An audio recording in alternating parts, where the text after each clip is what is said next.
Bom dia, bom dia, gente.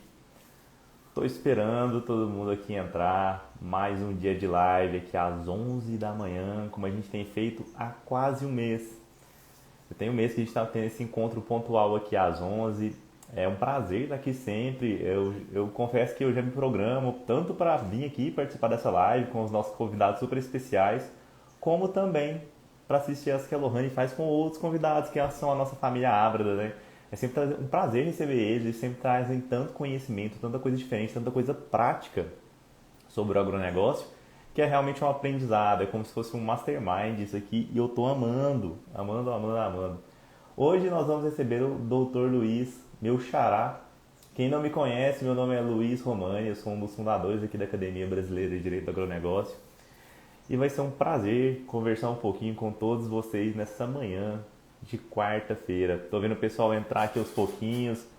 A Júlia, Vinícius, Carlos, Cláudio, Dicas Jurídicas, Saiti, Ana Clara.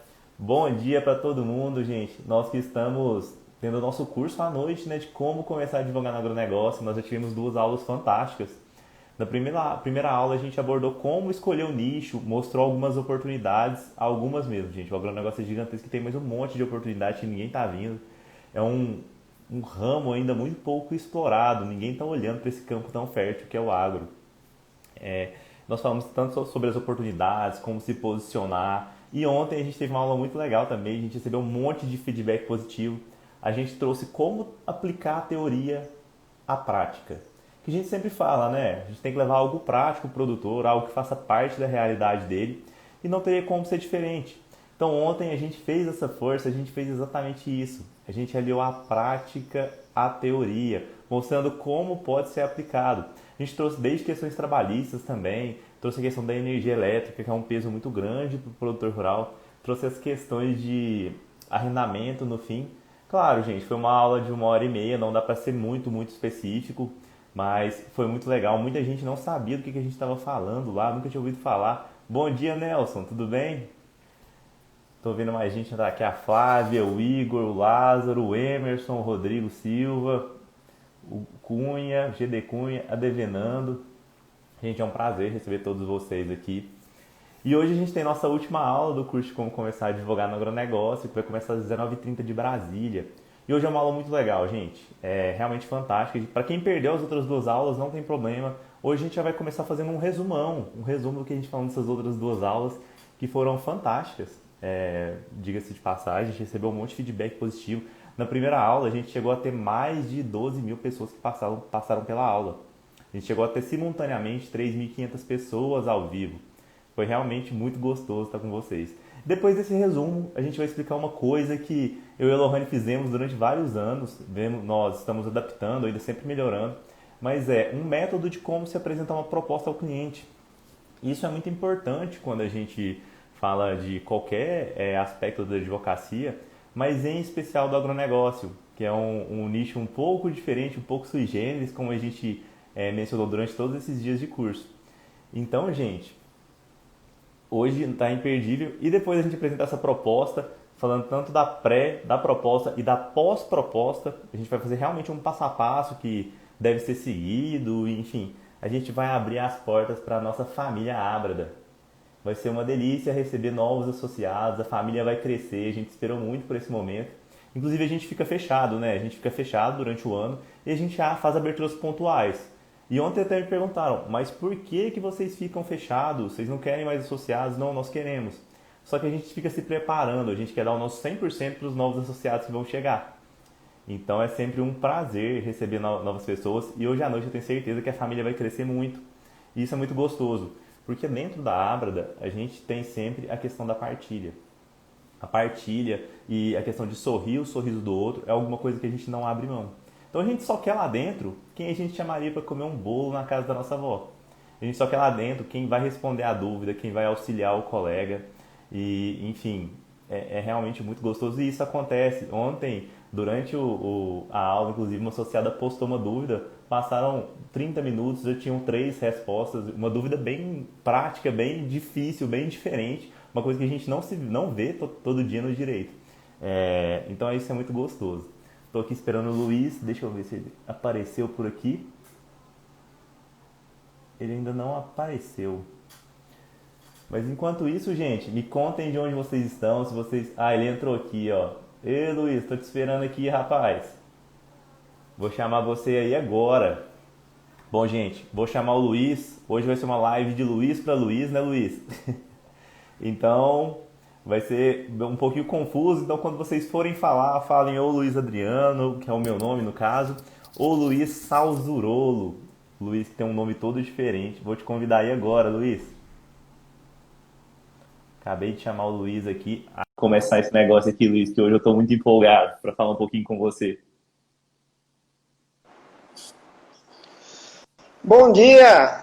Fala, Bom dia. Luiz, como é que tá? Tudo bem? Tudo bem, família e Luiz?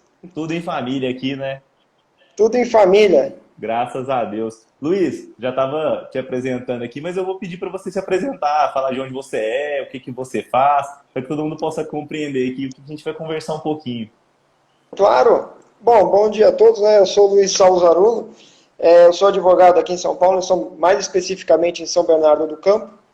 Eu atuo na área do agronegócio, mas não exclusivamente no agronegócio, porque a maioria dos meus clientes tem empresas de diversas áreas, né? Então, desde plantação, pecuária, tem empresa de ônibus, franquias de pizzaria, então é bem diversificado, mas prioritariamente eu atuo no agronegócio, na área civil, trabalhista e empresarial. Empresarial mais específica tem em questões de dissolução societária, apuração de haveres, nesse sentido. Que legal, Luiz, que experiência, hein? Você faz toda a cadeia do agronegócio, você pega desde lá o cara plantando até o vendendo a Sim, pizza, né? sim, sim. De- Da porteira até a saída da baia. Aqui pra mim, tô achando que é a mim. Oi. Oi, Luiz, Tá me travou um ouvindo? pouquinho pra mim, você pode repetir, por favor? Agora Sim, voltou. a atuação é desde a porteira até a expedição do caminhão. E isso é muito legal, né? Porque aqui no escritório a gente atua também exclusivamente com agronegócio e a gente tem clientes que são, por exemplo, transportadoras, restaurantes que prestam serviço para produtores rurais, o que mostra que o agronegócio, o que muita gente vê, que geralmente é o produtor rural lá no campo, ele é é um campo muito mais complexo e diverso e uma mescla de atividades, né? Claro, claro, né? Não, e é o que eu falo, né? O produtor rural hoje não é mais aquele tiozinho de botina com enxada na mão. O produtor rural hoje é muito esclarecido, sabe mais do que muita gente. É um cara inteiramente informado, que tem notícia no celular de a cada minuto. Ele é um empresário, de fato, né? E ele faz cursos e ele está sempre por dentro da legislação, tá, gente? Como o Luiz está mencionando, ele não é mais aquele tiozinho de botina, não. Ele lê, ele está por dentro das notícias, ele vê as leis que estão sendo aprovadas, Às vezes até antes da gente. sim. Eles convivem muito em associações, né? Aí as associações geralmente disparam, por exemplo, e-mails ou palestras a respeito de temas novos e todos eles são incluídos de forma instantânea nas alterações legislativas. E aí, se o cara te perguntar e falar, você viu ou coisa, você falar que não viu. Pega mal pra caramba, né? Não tem como. Então tem que ter as newsletters, tem que ter de todos. Tem que ter as newsletters tanto das associações quanto do Congresso, os projetos de lei, eu estava vendo. Quando estava naquela época da pandemia, Luiz, eu não sei se aconteceu aí com você, teve uma chuva de MP. Publicava MP todo dia, Bom, todo santo dia. E tinha cliente da gente que lia a MP e ligava pra gente no dia posterior a ela ter sido publicada. Perguntando, não, mas agora como é que eu faço? Porque eram alterações muito rápidas e eles não pararam a atividade dele em momento algum, porque é uma atividade essencial, enfim, já estava plantado, tinha que colher. E a gente viu essa necessidade muito grande de assessoria nesse momento. claro, não, e principalmente até na área trabalhista. Você tinha uma MP proibindo, autorizando uma coisa num dia, no dia seguinte é uma outra MP desautorizando. Então, assim, se criava uma insegurança jurídica para toda a cadeia de qualquer área. Aí você passava uma orientação, ela vencia em 24 horas, né? Que aí saiu uma nova MP, aí você tinha que começar tudo do zero de novo. Exatamente. Isso aí atrapalhou bastante. E foi muito legal, né, Luiz? Você que atua no agronegócio também. Eu tive alguns colegas que trabalham em outras áreas e eles me falaram que esse ano de 2020 para eles foi um pouquinho complicado, porque assim as atividades pararam, muitas empresas fecharam em virtude dos lockdowns, enfim, da atividade econômica. Mas pra gente, eu acho que o trabalho aumentou, graças a Deus. O agronegócio não para, né? Em nenhuma etapa da cadeia ela para. Por mais que às vezes o consumidor, o fornecedor final, ou aquela loja que compra o produto direto da agroindústria, ela tem que ficar com a porta fechada, por conta da atuação de cada governo, né? Sim. Mas a cadeia em si continua. Então, às vezes, o produto acaba não chegando ao consumidor final, mas a cadeia em si continua, e essa não para. E ele está sendo produzido e as pessoas sempre falam, ah, mas o agro não para, não para. É porque tem um ciclo, gente. E ele tem que ser plantado e tem que ser colhido, e se perder aquela janela de oportunidade, ele não vai conseguir plantar mais aquela cultura naquele tempo. Claro, tanto que o ano agrícola é diferente do nosso ano civil. Sim, bem diferente, inclusive. E ele varia de região para região ainda, ele Sim, inverte. sim. É isso mesmo. Não, muito legal, Luiz. Muito legal saber essa experiência sua. E me conta aí, você prefere o antes ou depois da porteira? É? Você prefere o antes ou Olha, depois da porteira? o antes é melhor. Eu acho o antes mais fácil de lidar, que depois tem um monte de questãozinha que às vezes acaba travando tudo. Então o antes é mais fácil. Na verdade, eu falo que o antes e o preventivo é o melhor ainda. Sim. E é um trabalho que a gente tem visto que tem crescendo cada vez mais, não só por orientação de advogados que antigamente, pelo menos, eu não atuo há tanto tempo assim, mas antigamente eu já tenho percebido isso, que era difícil encontrar advogado que fazia serviço preventivo. Advogado, Sim, e isso é um problema, inclusive, do ensino nas faculdades que eu vejo, e desde que eu fiz faculdade. A gente aprende processo civil, penal, trabalhista, administrativo, né? A gente só aprende coisas para contender, se a gente pode falar dessa forma, ao invés é, de aprender a ver o problema e prevenir. exatamente. Deveria ter uma. Na minha época, agora eu não sei como está, mas antigamente nunca existia uma matéria específica de mediação e conciliação. Não. Então isso nunca fez parte. Isso aí era assim, era um textinho Era meia aula de processo civil do segundo ano. Acabou, mais nada. E era aquela Falava aula que só ninguém isso. queria assistir, né? Aquela, eu não vou usar isso para nada. Não serve para nada. O preventivo, na época que eu estudava, o preventivo o que era? O cara em algum lugar consultava que tinha um processo contra ele e o advogado, antes da citação, já começava a trabalhar no processo. Então, esse era o chamado preventivo.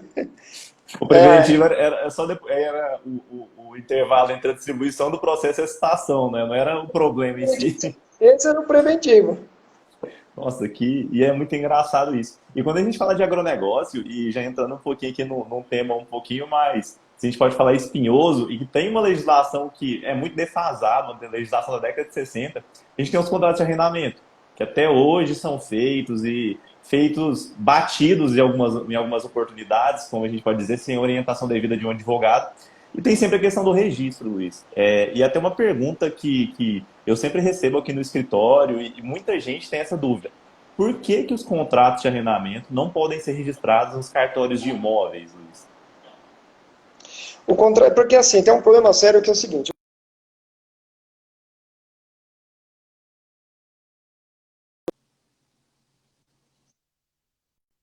Tá ouvindo? Tá Não, ouvindo? cortou um pouquinho. Se você puder repetir, se É, você puder repetir. Agora eu estou te ouvindo. tá vendo? A base do registro imobiliário, que a gente chama, é a tipicidade, né? Ou seja, para você poder ter um registro, ele tem que estar elencado na lei, que no caso de registro é o artigo 167 da Lei 6.015. Lá não consta o arrendamento e a parceria. Então, o que os cartórios fazem? Olha, eu não posso registrar porque não consta. Então, violaria o princípio da tipicidade. Sim. Tá ouvindo? Tô ouvindo. Pode continuar. Não tô. Tá vendo? Então, tá vendo? Tô Então, te isso ouvindo. violaria o princípio. Isso violaria a tipicidade. Então, os cartórios não registram porque é mais fácil. Você falar, viola a legislação, não está escrito, é um rol exaustivo, não é exemplificativo, então eu não registro. Isso para eles é mais fácil. Mas isso tem assim, tem duas coisas. Primeiro que isso, tem cartório que registra. E Tem. por que eles registram? Porque eles se baseiam no princípio da publicidade, que é o princípio maior do registro imobiliário. Então, eles falam o seguinte, olha, não está tipificado, mas ele tem que ser público. Então, vamos registrar pelo princípio da publicidade. Então, essa é Até, mais ou menos... até porque, né, Luiz, o não registro de um contrato de arrendamento pode gerar uma quantidade de problemas Enorme. gigantescos. Nossa, Sim, enorme. Então, o que a pessoa acaba fazendo? Olha, não consegue registrar no registro de imóveis, vai no registro de títulos e documentos, que é registro supletivo, ou seja, tudo que, que não é do rol exaustivo de registro civil ou do registro imobiliário vai para o título de documentos, que a gente chama de RTD, né? E acaba que sendo a única forma do produtor, às vezes, por exemplo. E por que é importante eles registrarem o contrato, gente? Eu vou até pedir o Luiz para explicar o porquê que a gente sempre bate nessa tecla e às vezes o cliente fala, pô, mas é caro registrar o contrato, será que precisa mesmo? Por que esse valor vale a pena investir? Que é um investimento, não é um custo. Sim, claro. Primeiro porque você tem uma segurança jurídica com relação ao contrato, o termo que você firmou. Segundo, porque você tem uma publicidade dos atos. Então você sabe exatamente tudo o que está acontecendo naquele imóvel. Qualquer coisa que você faça, você vai precisar ter essa publicidade. O principal dele é que um contrato não registrado, ele perde, ele teria a vinculação só entre as partes. O que torna uma insegurança jurídica até para terceiros, porque você não sabe o que está acontecendo naquela terra, naquela situação, não sabe a situação real daquele imóvel. Pode arrestar a produção que não é da pessoa, né? Vira aquela loucura. Sim, você não sabe a produção que é, quanto que vale a produção, você fica sem segurança jurídica para você saber, falar, por exemplo, olha, eu preciso fazer um crédito rural, eu não sei quanto que eu tenho de arrendado. Então é um empecilho enorme essa ausência de registro. Inclusive, alguns bancos, eu já tenho visto, eles exigem o registro, ainda que no cartório de títulos e documentos, do arrendamento, quando a pessoa não é proprietária de terras, óbvio, para que elas liberem o crédito rural, né? Sim, sim. Então, mas é que o registro no RTD, que a gente chama de títulos e documentos, como ele é supletivo, a força dele é míngua, né? Não tem muito valor. Mas é melhor do que não registrar. Porque eu acho que pelo fato de alguns cartórios não registrarem, o banco pensa, caramba, eu tenho... Porque ele tem que comprovar a destinação daqueles recursos, como eles são de repasse. Aí ele pensa, dos males o menor, vou jogar lá no título dos documentos, que qualquer coisa tem um documento, pelo menos escrito disso. Claro. O que a maioria das pessoas não sabem, não tem esse conhecimento, porque quando um cartório, você entra com pedido no cartório de averbação ou de registro, e esse pedido ele é negado, que a gente chama de prenotação, o cartório ele é obrigado a dar uma nota devolutiva. Sim. Essa nota devolutiva, o interessado ele não é obrigado a aceitar, enfiar no bolso e falar, puxa, não deu. Ele pode simplesmente entrar com um procedimento chamado de suscitação de dúvida. Ele fala ao cartório que ele não, o oficial, que ele não concorda com essa nota devolutiva, e o cartório ele entra com esse procedimento chamado de suscitação de dúvida. Aqui em São Paulo é diretamente para o juiz corregedor da vara de registros, né? E o juiz vai decidir isso. Então a questão não é que você pega a nota devolutiva e enfia no bolso. Você pode recorrer disso daí através desse procedimento de suscitação de dúvida. E isso é uma coisa que não é comum de acontecer, né, Luiz? As pessoas, na maioria das vezes, elas pegam e elas falam, pô, o cartório não registra. Pronto, morreu, tem que procurar outra alternativa. Exatamente, e nem só com questão de arrendamento, às vezes com questão até de transferência de imóvel com matrícula. A pessoa tem a matrícula do imóvel, mas às vezes tem uma averbação que não constou ali, ou tem o terreno e não averbou a construção da casa, do imóvel. E o cartório, obrigatoriamente, né, o registro de imóveis, ele dá nota devolutiva. A pessoa, em vez de regularizar isso ou suscitar a dúvida, ela enfia no bolso e deixa para lá. Ela fala, daqui 10, 15 anos eu peço uso campeão. Ela prefere esperar, né, e talvez carregar um problema por mais 10 anos. Ela senta no problema, que é o que a gente fala, né? Exatamente, Ou levanta no tapete e varre para debaixo. Exatamente. Ou deixa para depois, meus filhos resolvem isso depois, eu não tô querendo mexer com isso não. E é uma coisa tão simples. Na verdade não é simples, era bom que as pessoas soubessem. Falar, olha, se o cartório devolve um documento, principalmente em registro de imóveis, esse documento ele pode ser ele é recorrível através do procedimento de suscitação de dúvida. E é importante que se faça isso exatamente para chegar no juiz, né? Para poder se criar um precedente que às vezes nem existe naquele cartório. Sim, às vezes não existe. E, aliás, isso é para matéria registral, na matéria de averbação não, né? Que tem essa diferenciação que às vezes as pessoas não sabem também, né? A diferença entre um registro e uma averbação. Então, assim, a questão do registro, ela seria inerente ao direito real da propriedade, né? E a averbação é uma modificação substancial, em relação ao sujeito, ou alguma coisa que não interfira diretamente no domínio. Por exemplo, uma garantia, né? Que eles colocam uma verbada na matrícula do imóvel. Isso, por exemplo, a verbação até inclusive é para tirar algumas coisas, para Sim. constar certidão de casamento, mudança de status, retirar hipoteca Usufruto, por né? averbação, usufruto, é tudo Sim. averbado. E, E é só uma e só pode falar. não, só para colocar, que a suscitação de dúvida que a gente está conversando aqui, ela não vale para averbação, tá? Ela só vale para registro. Para registro, né? E é importante sempre fazer essa relação com o direito real, né? Sim, sim, sim, sim. E, ô, Luiz, até aproveitar, tem uma dúvida aqui no chat que eu estou vendo aqui, ó. Deixa eu ver. A Cris falou que a implantação das câmaras arbitrais no agronegócio ainda é muito pouco divulgada realmente. E câmara arbitral também é um procedimento que, pelo menos, é um receio que pelo menos alguns clientes têm, porque ela é um procedimento caro, tá, gente?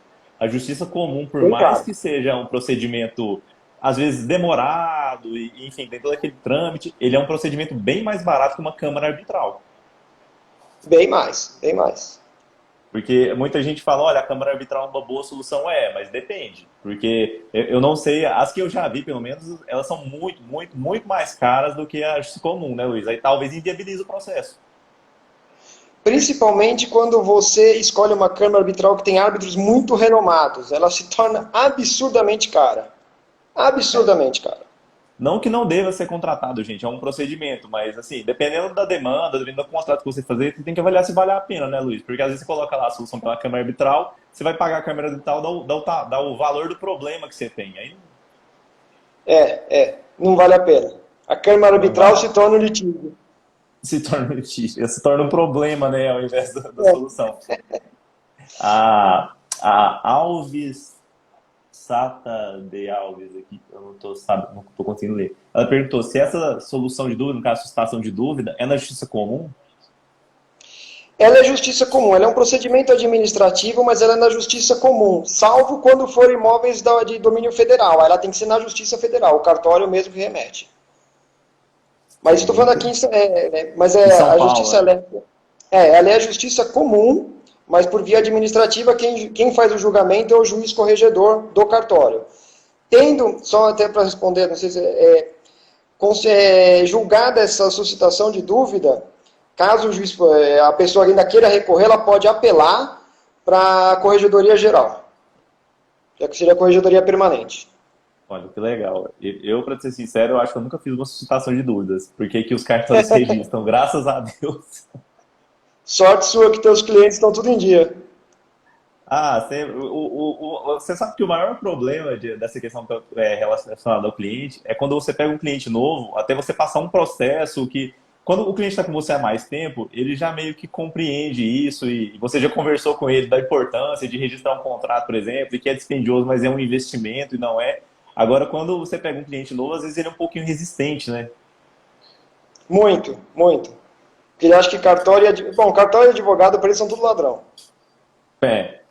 Mas cartório realmente, assim, para registrar um contrato, por exemplo, dependendo do valor e do tempo, é um valor realmente considerável, se a gente for falar. O pior, na maioria das vezes, é um valor que é considerável e que ele não estava esperando pagar. É esse que é o grande problema. Mesmo no títulos e documentos, quando a gente vai fazer a notificação por conta do prazo de 6 meses do arrendamento, o cara fica espantado quando ele tem que falar, pô, mas eu tenho que pagar isso ainda para o cara notificar? Eu falo, tem. Eu tô querendo tirar o cara de lá, né? Tem que pagar para notificar ele, para tirar, e ainda dá a oportunidade dele talvez igualar essa proposta. E se o cara não sair, você vai ter que pagar o advogado para tirar ele de lá. Outro problema, né? E esse negócio da notificação do cartório é interessante, porque muita gente não faz a notificação pelo cartório. Eles fazem por vias outras, né? Carta com a R, já vi por e-mail. E isso é extremamente discutível e, na maioria das vezes, Muito, não vira, né? muito, muito. Tem alguns julgados que até entendem que é válido desde que você tenha a ciência inequívoca. Sim. Mas assim, você pega 20 julgados, um fala isso, vai, que pode. O resto fala, não, letra da lei. Aí é roleta russa, né, Luiz? Você tem o problema, você Roleta diz, não, russa. tem que cair Não no vale juiz bom, porque senão eu tô enrolado. não vale a pena arriscar. Não vale a pena arriscar. Ainda se é um juiz que está acostumado com isso, com essa situação de arrendamento, de parceria e tal, ele Que ainda não é consegue dar comum, né? Diga-se de passagem, não é comum esse não é, tipo de. não é comum. Aí você pega um juiz, nada contra, mas você pega um juiz recém-possado, que assumiu a comarca do interior, que estudou só para a prova tribunal do júri, e pô, o cara não sabe nem o que se trata. Ele pega a lei e fala, é cara crachá, tá? Não tá. Não, e assim, né? Nós somos advogados, nós também temos que pensar. É mais fácil fazer o arroz com feijão. Tá na lei, tá falando, olha, faz assim, não inventa. Eu vejo gente falando assim, É, não, mas é muito mais fácil. É mais fácil. Agora, né? Daqui a 2 meses vai é. ser muito mais difícil. Claro, e assim, se você tem a opção de fazer o certo, faça. Lógico, se você pegar um contrato de arrendamento de 30 anos, que foi feito nas coxas, como você fala no fio do bigode, No fio do bigode. aí você tem que dar uma volta, tem que fazer umas curvas, tem que remediar e tal, mas se você tem a opção de fazer do começo ao fim certo, faça o certo. Faça o certo. Não, e isso é muito legal. E assim, aqui no escritório, eu não sei se você faz isso aí. Eu acompanho o contrato de arrendamento do cliente. Então, por exemplo, tá faltando um ano para vencer, eu ligo para ele e falo assim, olha, vai vencer daqui a um ano, a gente tem 6 meses para notificar. Você quer procurar umas propostas, se tá bom para você, você quer ver como é que tá o mercado? Porque na maioria das vezes, esse é um pensamento que a gente tem que ter. Quando o contrato ele é feito por um período muito longo, quando vai chegando mais para o fim, ele está muito desvalorizado em relação aos É. vizinhos. Então, é sempre, assim, é batata. É sempre ele está desvalorizado e ele precisa arrumar umas propostas para igualar, para ele elevar para o valor de mercado, né, Luiz? Sim, sim, então, quando eu acompanho, faço o contrato de arrendamento, eu acompanho do começo ao fim, até tem na Sim. agenda, falo, ó, daqui 3, 4 anos, ligar pro fulano e tal para avisar isso. Porque o cara não vai saber disso, ele não tem noção disso. Não. Você fala para ele no E, dia que não- ele assinou, daqui, meu, esquece. e não é e a gente fica pensando, mas não é obrigação dele também saber. Assim, eu pelo menos Claro. coloco nós como advogados. Eu fui contratado para fazer o contrato do cara. Pô, liga para ele daqui a 4 anos, se o contrato tem 5 anos, e fala com ele. Olha o valor que você está mostrando para o cliente. Olha quanto é diferente. Quantos advogados que fazem isso? Claro, mesmo porque você pode, alguém te cobrar só para fazer um contrato, você tem, certo ou errado, você tem no Google, você tem um monte de modelo, é só pegar e copiar. Não é essa a finalidade, né?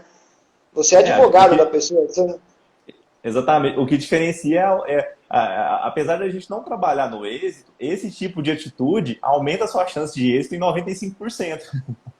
sim, sim, sim. Mas esse é o êxito que você vai ter com o seu cliente. Sim. É aquele cliente que você fideliza, né? Você liga pro cara, ele nem lembra às vezes que foi você que fez o contrato. Você liga para ele daqui a 4 anos e fala, pô, busca umas propostas aí pra gente subir o valor da renda. Ele falou, cara, olha o tanto que vale a pena o Luiz lá. Luiz, Saul Zurolo, eu fiquei curioso. Ele é de Salzarulo. onde? Sa, Salzarolo? Salzarulo. Salzarulo. Salzaru. É da onde? Sul da Itália. Que chique. Porque Ponta da Bota. a ponta da bota ali, bem no sul. Esse, você já ouviu falar, na verdade a minha família é de uma cidade chamada Corleone. Olha, do mafioso. Não duvido. Os antepassados, se não eram os que vieram para o Brasil, vieram fugido de lá. Que legal, eu não sabia que tinha cidade lá. Eu sou realmente, eu sou fã do Poderoso Chefão, tá? Eu já li todos os livros, eu acho realmente fantástico. Então, e a cidade é assim, da minha família. Assim, meu bisavô nasceu lá, uma cidade chamada Corleone, realmente existe. Isso eu posso provar. Que legal, eu fiquei curioso.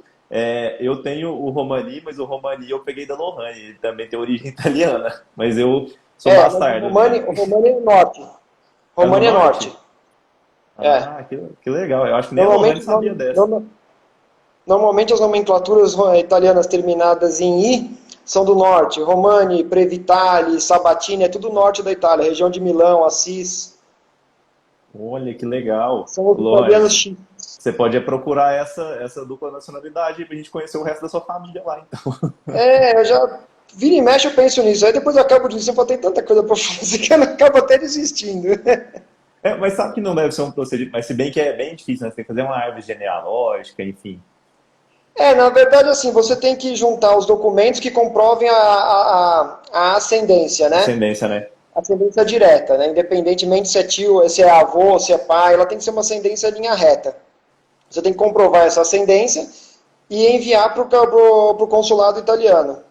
E aí tem uma prova de que você está morando lá, não está morando lá, mas aí tem um monte de coisinha que você fica lá um tempo, mas É trabalhoso e caro, por isso que eu acabo desistindo. Mas uma hora ainda vou fazer. Toda vez que você pensa no trampo que vai lá, você fala assim, "Ah, às vezes é melhor eu ir pro Nordeste mesmo, que é mais fácil." Ah, eu falo, vou lá para Natal, é mais fácil. Realmente. Mas, Luiz, e falando um pouquinho mais sobre o agro, eu queria saber o que aflora aí na sua região. Você está no em São Bernardo, né? Qual que é a cultura que vocês plantam aí? Se é grão, se é cana, provavelmente, né? Não, São Bernardo aqui é a região muito próxima da Serra do Mar. A maioria na verdade, aqui não tem tanta cultura. A cultura mais próxima, que é a região de Suzano, Mogi das Cruzes, que está aqui mais ou menos uns 30, 40 quilômetros, é o que se chama de Cinturão Verde de São Paulo. Hum, Então é a parte de hortaliças, né? Tem muita hortaliça. hortifruti, Mas né? o que eu trabalho mais é mais para o interior, mas mais fora da região metropolitana aqui, né? Que aí você tem pecuária, tem agricultura, mas aqui na região mesmo é mais hortaliças. E isso é muito engraçado, porque, por exemplo, a minha região aqui, pelo menos, como eu tô aqui no Alto Paranaíba, Triângulo Mineiro, a gente respira o agronegócio. O agronegócio mantém boa parte da economia da região inteira. E eles sempre me perguntam, falam, pô, mas cidade grande tem como trabalhar com agronegócio? Não tem, fala, ó, não tem plantação aqui onde eu moro, tem como trabalhar com agronegócio? Eu vou pedir para você responder. Tem, cidade grande tem como usar o agronegócio. Na verdade, você não vai usar, você vai dividir antes da porteira, na porteira e depois da porteira. Mas você consegue trabalhar com agronegócio em grandes cidades. Principalmente com a questão da internet, porque hoje a Sim, internet te facilita para tudo. Então, não necessariamente você é aquele advogado que vai trabalhar no quarteirão. Então, por mais que eu esteja num grande centro, meus clientes não são do grande centro. Meus clientes são espalhados até por vários estados. Então, não necessariamente aqui sim. na Grande São Paulo. Se eu fosse depender da Grande São Paulo, eu estou a 5, 10 quilômetros da Avenida Paulista. Ninguém vai plantar, né, vai criar vaca na Avenida Paulista. Não. Vai no máximo ter aquela hortinha suspensa no quintal de casa, né?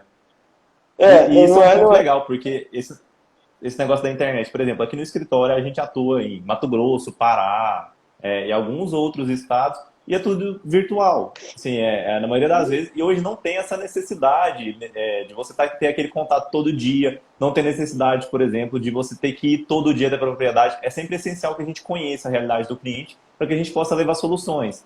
Mas o digital mudou isso. E ele mudou a advocacia de um âmbito que antes era municipal, talvez regional ou no máximo estadual, para um âmbito nacional. Sim, sim. Hoje eu consigo ter processo, eu consigo ter cliente em vários estados que eu uso tudo o sistema digital. Aqui em São Paulo, por exemplo, o processo digital é desde 2012. Então, assim, o Estado hoje ele é 100% digital. O que tem de processo que não é digital é processo anterior a isso que eu tenho. Então, às vezes, quando eu pego e falo, putz, esse processo é físico. Aí você tem que ir até lá Fazer e ver. diligência. Não, não dá, não dá. Isso aí já E, é fora de moda. e eu vou te. E Luiz, você tem sorte, viu? Porque eu tenho alguns processos aí em São Paulo também. O sistema de vocês é fantástico. Quando você entra no PJI, nossa senhora, você passa noite, tem dia, tentando protocolar uma petição, porque é horrível. É horrível, é horrível. Não, o PJ ele é ruim em qualquer estado, qualquer um. Não, e Ele pelo é que me sempre parece, é o que comparado. mais tem, né? Ele é o oficial. É o que mais tem, porque eu, por exemplo, como atuo também na área trabalhista, eu uso o PJI de muitos estados. E quando eu comparo com a Justiça Comum aqui em São Paulo, que é o ESAGE, nossa, é difícil. O ESAGE, por exemplo, a gente não precisa nem medir documento, você joga direto, ele já reparte tudo. Sim. Não, e fora que o Exage, você vai rodando, ele vai aparecendo. No PJE, pelo menos no daqui de Minas, você tem que ir clicando em arquivo por arquivo. Aquilo dá uma É, tristeza na gente. Não, é assim mesmo. Isso aí no Brasil inteiro. O PJI ele é assim no Brasil inteiro. Melhorou muito. Que, por exemplo, em Melhorou. 2011, quando surgiu o PJI aqui em São Paulo, era péssimo. Era péssimo. Você tinha que ter até a letra igual para você poder usar no PDF, porque não batia. Não, assim, até hoje não dá para colocar vídeo, é uns negócios que a gente nem compreende como que isso ainda acontece. Por exemplo, aqui na nossa cidade, como que a gente faz quando você precisa juntar um vídeo num processo que é uma prova? Você vai lá e protocola uma petição, vai até a vara, entrega um CD. Gente, meu É, computador nem tem mais leitor de CD. exatamente, exatamente. Teve um tempo atrás que eu entreguei um pendrive, eu falei, não tem mais CD. Entreguei um pendrive aqui na Barra Funda, em São Paulo. mulher falou, não, precisa ser CD. Eu falei, mas onde que eu vou? Aí eu tive que ligar pro Onde que eu vou pessoal. gravar um CD? Vou ter que ir numa lan house, né? Que a gente nem sabe se existe mais lan house esse negócio. Eu falei, pô, é difícil, meu. Então tem algumas coisas que precisa adaptar mesmo. Assim, são alternativas que já existem e que muitas vezes o próprio Estado tem dificultado, né? Por exemplo, ficar guardando CD. Já pensou o quanto isso é dificultoso numa vara? Você receber 1.000 CDs, ficar arquivando aquilo? Não, não tem. Se o pendrive, você vai. Até poderia ser entregue o pendrive, a Secretaria da Vala pega o arquivo, certifica que você entregou, gravou o arquivo no PJE e acabou. Morreu, né? Mas Morreu. O ideal é a gente poder enviar, mas se não pode, faz isso. porque o sistema digital, ele querendo ou não, a digitalização dos processos, ela jogou um pouco mais de trabalho para os advogados, que antes eram feitos pelos serventuários, né, juntada de petição, enfim, ainda tem toda a questão da certificação. Mas aí você libera esse espaço, mas afoga em outro por falta de logística. Totalmente. E às vezes você começa a quebrar a cabeça que você não está conseguindo resolver aquilo. Você fala, como é que eu vou... O tempo que você perde para isso, às vezes você já resolveu a questão jurídica, mas você fica, mas como é que eu vou gravar no CD? Como é que eu vou gravar na coisa que não precisaria ter? Não, quando você usa mais de um sistema, por exemplo, você usa o Exage e o PJE, e aí você instala um drive no PJE, e aí o Exage para de funcionar, aí você tem que voltar o drive, aí tem a Java. Você passa mais tempo tentando protocolar uma petição, dependendo do PJE que você vai usar, ou o estado, igual você falou, do que efetivamente estudando para resolver o processo. Então, por exemplo, eu tenho processo em Santa Catarina. Santa Catarina você tem o PJE, o Exage e o EPROC. Então você tem que ter todos os coisas instalados no computador, porque às vezes você vai usar um, vai usar outro. É bem difícil. Aí você não consegue baixar a guia do Exage, você tem que baixar no EPROC, o EPROC não aceita o do Exage. É difícil. Tem estado que é mais difícil. Tem um guia, né? Quando você cadastra a sua AB lá em Santa Catarina, já vem um livro, um guia, PJE, EPROC e Exage. E sabe, então eu faço mais ou menos isso. Eu faço a petição, aí primeiro eu vejo se a competência daquele, porque assim é dividido, por exemplo, estou dando um exemplo de Santa Catarina, né? É dividido, então se o processo é ESAG ou se é EPROC. Aí eu faço a petição, faço o processo, e no processo eu já coloco em vermelho, protocolar via EPROC, para não ficar perdendo tempo depois. Você tem que montar um esqueminha, senão é difícil, viu, cara? E vai juntando muito, né? Muito programinha, muito Drive, muita Java. Nossa, é uma loucura. Deixa eu ver um pouquinho os comentários aqui, que eu vi que o pessoal tá. Olha, o Fernando falando aqui que a família dele é Zanetti e é comum da Escandalora, Ravara, província de Cremona, ao norte da Itália, igual você falou. Termina com o I, norte da Itália. A Lilian tá aqui falando que adora São Bernardo do Campo. Tá falando que é um caos o PJ, provavelmente. O TJSP realmente é diferenciado, Lilian. Isso aí não, eu acho que todo mundo concorda, todo mundo que eu converso fala assim, não, mas São Paulo tá realmente com o Exage, tá na frente. O PJ eu acho que não tem volta aí mais, né? A Lilian falando que a Maria Júlia tá falando aqui no associado que o EPROC é o queridinho deles lá em Santa Catarina, ó.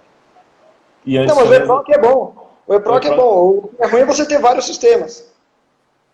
Eu também acho. E quando eles tentaram unificar, parece que eles tentaram unificar justamente o PJI, né? Então. Pois é, mas você não consegue, porque você tem vários contratos estaduais. Por exemplo, o ESAG em São Paulo é com a Microsoft. Então você não consegue cortar um contrato para unificar. Então aí o interesse vai por outras áreas. Aí já foge a questão jurídica aqui, né, Luiz? Luiz, a gente é do notebook para cá. Do notebook dos manuais, né? De acesso a esse tanto de sistema. E quando a ouvidoria não funcionar, meu Deus. Mas, Luiz, deixa eu te perguntar aqui. Eu estou perguntando para todo mundo. Você entrou com a gente aqui em setembro na família Abrada. Eu queria te perguntar o que você tem achado, o que você tem achado mais legal lá dentro, dos conteúdos. Sensacional. Eu não consigo, às vezes, assistir ao vivo, por conta do horário, porque eu acordo muito cedo, meu filho acorda muito cedo e eu acabo acordando cedo junto com ele. Então, quando é 7h30, 8 horas, a gente acaba apagando tudo e vivendo no breu, para ir dormir. Então, eu acabo não conseguindo assistir à noite. O horário das 11 horas é um horário que normalmente eu estou trabalhando, eu não estou conseguindo assistir. Mas eu assisto tudo. Quando é pelo Instagram, eu assisto depois. E quando é aula aos cafés e tal, eu acabo assistindo pelo site mesmo. Mas é sensacional. O conhecimento que a gente adquire ali é fenomenal. E a gente sempre tenta buscar um conhecimento bem prático, né? Ontem, eu não sei se você chegou a ver. Você não viu, eu não sei se chegou a ver na comunidade, teve uma dúvida Meu Deus, esqueci o nome. Acho que é a Carol. Ela publicou o negócio do vizinho da fazenda que desviou o rio e cobriu a estrada do fazendeiro. Você viu aquilo? Eu pensei assim, gente de Deus, eu nunca pensei que isso pudesse acontecer. Acontece, acontece, principalmente quando o cara desvia rio e passa pela plantação do cara e alaga tudo. Meu Deus. É muita aventura, né? E também tem muita gente que faz umas represas irregulares, já viu? Desculpa, não vi como é que é? Que faz algumas represas irregulares. Ele vai lá Tem, simplesmente. bom. Principalmente essa de época de seca, o que tem de gente. Aliás, e principalmente na tua terra, em Minas, viu? O que o pessoal faz de açude clandestino aí. Aqui é tudo irrigado, né? Aí quando dá. E aqui É, tem um período muito longo de seca. E aí quando começa a secar, bate realmente um desespero. E tem gente que faz regular, tem gente que faz irregular, tem gente de todo tipo. Mas realmente é uma coisa comum. uma vez eu conversei com um cara de Montes Claros, que é mais pro norte, ali, quase divisa com a Bahia ali.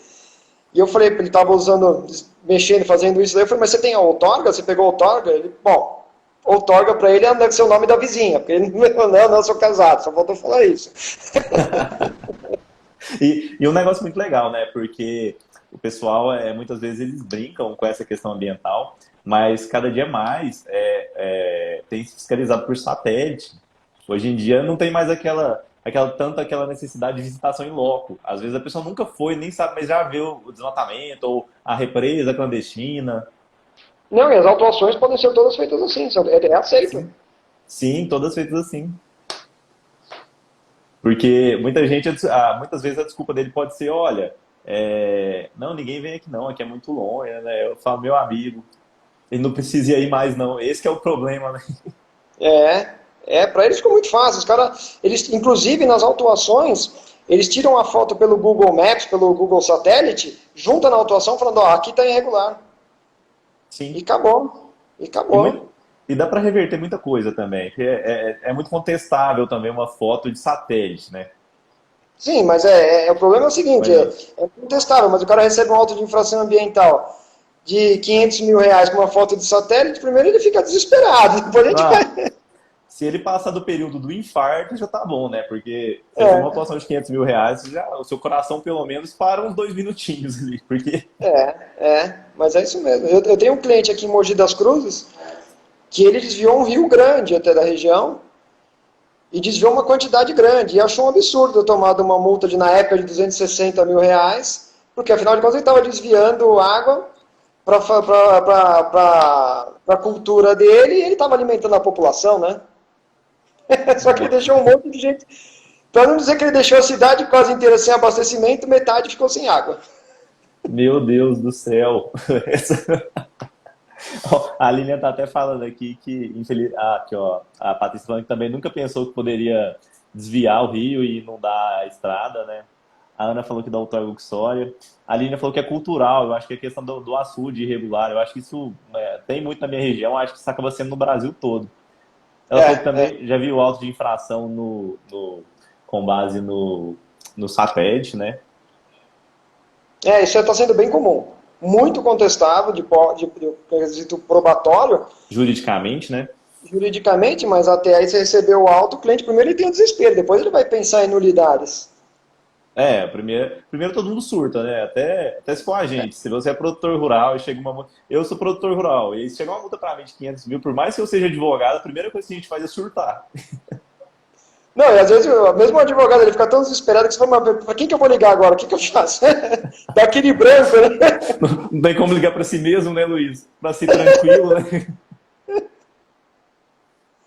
Nossa, que legal. Mas, Luiz, já caminhando aqui para o fim, eu queria te perguntar também qual que é a sua meta para 2021? Tenho feito essa pergunta para todo mundo, para a gente se inspirar e um pouquinho sair dessa zona de conforto desse 2020, que foi um ano atípico. Não diria que foi um ano ruim, foi bom para alguns, ruim para outros. Mas o que você está querendo para 2021 aí? Bom, primeiro de tudo é continuar vivo sem precisar de respirador. Essa é a primeira meta. Primeiro ponto, né? Primeiro ponto. Depois eu tentar alcançar mais um sucesso profissional, tentar ter mais conhecimento nessa área que é fabulosa, é sensacional. E a Abrada realmente ela dá essa questão prática que ajuda demais, demais. Então, o estudo, o enfronhamento nessa questão, que eu acho que é o futuro. O futuro está no agronegócio mesmo. E é um ponto que é muito inexplorado ainda, né? A gente gosta de citar assim, é difícil você achar material. A jurisprudência que É, você acha, às vezes, ela é um pouquinho, é como você disse, o juiz lá que decide o contrato de arrendamento, tudo bem que o juiz tem toda uma dificuldade, ele julga tudo quando é com marca de interior, principalmente, mas ainda tem-se algumas decisões muito complicadas nesse setor. muito, muito. Falta especialista em todas as pontas do judiciário do agronegócio. Até a gente fala que tem advogado, muito advogado que atua na área, mas tem muito curioso. É aquele cara que o cara fala, eu gosto de vaca, eu gosto de cavalo, eu como alface, eu vou atuar na área. Pô, não é assim, cara. Já tem os requisitos, né? Tem os requisitos. Você acaba com a vida de um cliente pegando um curioso, que faça o contrato de arrendamento sem os requisitos básicos, ou que esqueça uma cláusula. Que eu já vi muito, no contrato de arrendamento, que o cara coloca o pagamento em commodity. Pô, como é que você Soja, vai né? executar? Como é que você vai executar depois? Você não consegue executar, você tem que liquidar a sentença. Aí o juiz não entende como que vai liquidar a sentença. Então você pegou o Tem toda curioso uma no meio discussão quanto e à precificação da soja ainda. Isso aí é. E assim, gente, quando o Luiz fala isso, eu acho interessante, porque é uma resistência que os produtores têm muito grande em fazer contrato que não seja em commodity, como arroba, soja. E é um desafio para nós, né, Luiz? Ou de convencer muito. eles, ou de apresentar os riscos, e realmente é um desafio. Porque se você pega um contrato que você precisa executar, ele está em commodity, você tem que liquidar a sentença. Você não consegue fazer uma execução em quantia certa. Ou você vai executar, Não. ou vai ter que entrar com uma ação de cobrança. É muito trabalho. É Uma muito ação de trabalho. cobrança vai uma vida para a pessoa receber. Vai uma Quando eu vejo a vida. ação de cobrança, já me dá tristeza. Não, aí você coloca no contrato em moeda corrente ou em valor equivalente, acabou, resolveu o problema com uma questãozinha simples, com uma frase. Com uma linha ali, né? Parágrafo Uma primeiro. linha se resolve. Com uma linha você antecipa 10 anos da vida do cara. E dos seus honorários, né, Luiz? E dos meus honorários, que aumenta por ter pensado nisso. Exatamente. E é esse que é o diferencial, gente. Sabe que um negócio muito legal que eu comecei a colocar nos contratos de arrendamento da minha região que tinha muito problema, que é a questão da divisão de energia. A gente até falou um pouquinho disso na aula. Energia, como é irrigada, pivô é muito caro, e aí geralmente a pessoa arrenda só um pedaço do pivô, porque ele não demanda plantar aquilo tudo, não consegue, e aí fica aquela guerra. Quanto que é a energia do fulano? Quanto que é a do ciclano? Então, assim, são soluções que a gente tem que trazer agora, porque lá na frente, quando juntar aquele bolo de dívida, a CEMIG que é a companhia daqui, tiver lá para cortar energia, aí é mais difícil. Não, quando os caras não instalam a câmara primária clandestina, né? E faz o bom e velho gato. Tem sempre essa também, né? A gente já atuou com circunstâncias muito imprevisíveis, né, Luiz? Demais, cara, demais. Cada um é de um jeito. E a gente tem que saber lidar com tudo isso. E saber lidar tanto com a história da pessoa, compreender por que ela fez aquilo e trazer soluções, né? Não ficar só falando, olha, isso está errado. Tá errado, mas como que eu faço para ficar certo? Porque esse que é o É, grande problema, né? você não pode nem começar a conversar com a pessoa falando que está errado. Você tem que falar, olha, o mais certo é isso. Exatamente. Pelo menos uma opção você tem que dar para ele, né? Porque se só falar que ele está errado, você trouxe um problema para Não, ele. por exemplo, às vezes eu pego banco de horas tudo errado. Aí você fala pro cara, olha, isso aqui vai te dar problema. Eu falo, mas por que não? Porque assim, agora você fala, meu, isso aqui tá errado. Quem fez isso aqui? Ah, merda, isso aqui tá Não, tudo ou errado. senão, você fala assim, ó, isso aqui é errado, tem que se compensar assim, assim, assim. Aí o produtor ele não consegue fazer essa compensação. Por quê? Porque aí o trabalhador para de trabalhar e ele não colhe. Aí ele pensa, pô, Exa- tem que ter um negócio que implementa na realidade dele. Não adianta ser um. Exatamente. E se você fala, não, isso aqui tá errado, você começa a falar, isso aqui tá errado, ele fala, não, como tá? Ele pega a bronca de você, porque ele fala, pô, eu tô com outro advogado há 20 anos que faz pra mim esse tipo de. Como é que ele vai falar que o doutor fulano tá errado? Não, ele vai falar que ele está errado e não vai me passar como que faz certo, né? O que é pior, eu acho que é o que mais dói, na verdade. Por exemplo, eu já tive cliente que advogado falou alguma coisa para ele, provavelmente, olha, tem que fazer isso assim, mas não falou como. E aí ele vai alterar o processo, que ele já tem um processo definido há 20 anos, ele vai alterar o processo para implantar aquilo, e aí vira uma guerra, e aí chega lá na frente, a bomba estoura. Nossa, Mas sabe que uma vez, até uns anos atrás, eu estava conversando com um cara, e aí ele me explicou, ele me passou uma situação, eu passei para ele a solução que teria que fazer, não sei o quê. Ele concordou, ele falou, não, tem razão, mas eu vou conversar com o pastor para ver se você está certo. nossa. Ele já levou o problema dele lá para cima, Luiz. Aí Eu você não falei, tá tem como bom, concorrer com ele, não, perdeu. não vou concorrer com a divindade. Ai, ai. Luiz, queria te dizer que as meninas aqui da Abra do Suporte te adoram, tá? Elas falaram pra te falar, tanto a Yasin quanto a Maíla, elas te adoram, elas te acham muito simpático. Ah, obrigado. Luiz, queria te agradecer por separar esse tempinho para estar aqui com a gente. E eu que agradeço. Sei que 11 horas é um horário que todo mundo está trabalhando, você separou essa horinha. É um prazer conversar com você. Adorei aprender sobre o seu nome, adorei aprender sobre a questão do contrato de arrendamento. A gente bater esse bate-papo aqui bem descontraído mesmo. Não, legal, eu adorei também, foi muito prazer. Eu só demorei para entrar porque eu não estava achando, porque eu estava esperando o link. Eu sou meio caboclão para isso daí, eu estava esperando o link. Eu estava esperando o link no Instagram e não aparecia nada. Aí eu fui fuçando lá, não sei onde eu achei, mas aí eu vi tua cara e falei, aqui, começou. Não, mas não preocupa não, no fim deu certo. Eu bati um papo aqui com o pessoal, perguntei de onde que eles são. Luiz, muito obrigado, viu? Eu que agradeço. Um bom trabalho, uma boa semana para você. É um prazer ter dentro lá da família Abra, trocando sempre experiências fantásticas. Prazer é meu de fazer parte dessa família. Eu tô aí, sempre que precisar, tamo junto. Precisamos, nós sempre precisamos, isso pode ficar tranquilo. Eu que agradeço. Muito obrigado, menino. Um abraço, Luiz, fica com Deus. Abraço, tchau, tchau. Bem, gente, vocês conheceram mais um membro aqui da nossa família Abra, o Luiz, um cara fantástico. Nossa, que experiência que ele tem, né? Desde dentro da porteira até lá dentro, igual ele falou. Ele trabalha desde o produtor rural até franquia acho que pizza, né? Que ele falou. Então ele faz todos os membros da cadeia, mostrou o quanto o agronegócio é amplo, trouxe um pouquinho da questão ambiental que tem tanto em Minas, quanto em São Paulo, quanto no Sul, quanto no Mato Grosso, qualquer lugar. E eu gostaria de lembrar todo mundo que hoje, às 19h30, nós temos o nosso última aula do nosso curso de como começar a advogar no agronegócio. A gente vai começar, como eu falei, falando um pouquinho, fazendo um resumo desses outros 2 dias. Então, se você não viu os outros 2 dias, não tem problema, a gente vai fazer um resumão hoje. O segundo ponto, a gente vai ensinar a vocês um passo a passo e é replicável, você consegue pegar para fazer você mesmo, só vendo, de como fazer uma proposta para o cliente, para o produtor rural, tanto da parte prévia, tanto da proposta, quanto da parte pós-proposta que a gente fala. E às 19h30, às 21 horas, né, que está marcado, nós vamos abrir as inscrições para os novos associados da família Ábrada. Vai ser muito gostoso receber vocês lá dentro. Como o Luiz disse aqui, é um espaço muito prático lá. A gente tem problema que provavelmente você nunca ouviu falar, você não vai ver em livro, nem em rodapé, nem em lugar nenhum. Tanto essa questão do desvio do rio que tampou a estrada, quanto mais um monte de casos legal que a gente tem lá dentro. E todos os associados ajudam. Cada um fala, olha, faz isso, faz aquilo. Isso auxilia muito a levar uma solução para o nosso cliente, tá bom? Nós esperamos todos vocês lá hoje à noite. Muito obrigado por terem acompanhado a live aqui. Fiquem com Deus e até mais tarde. Um grande abraço.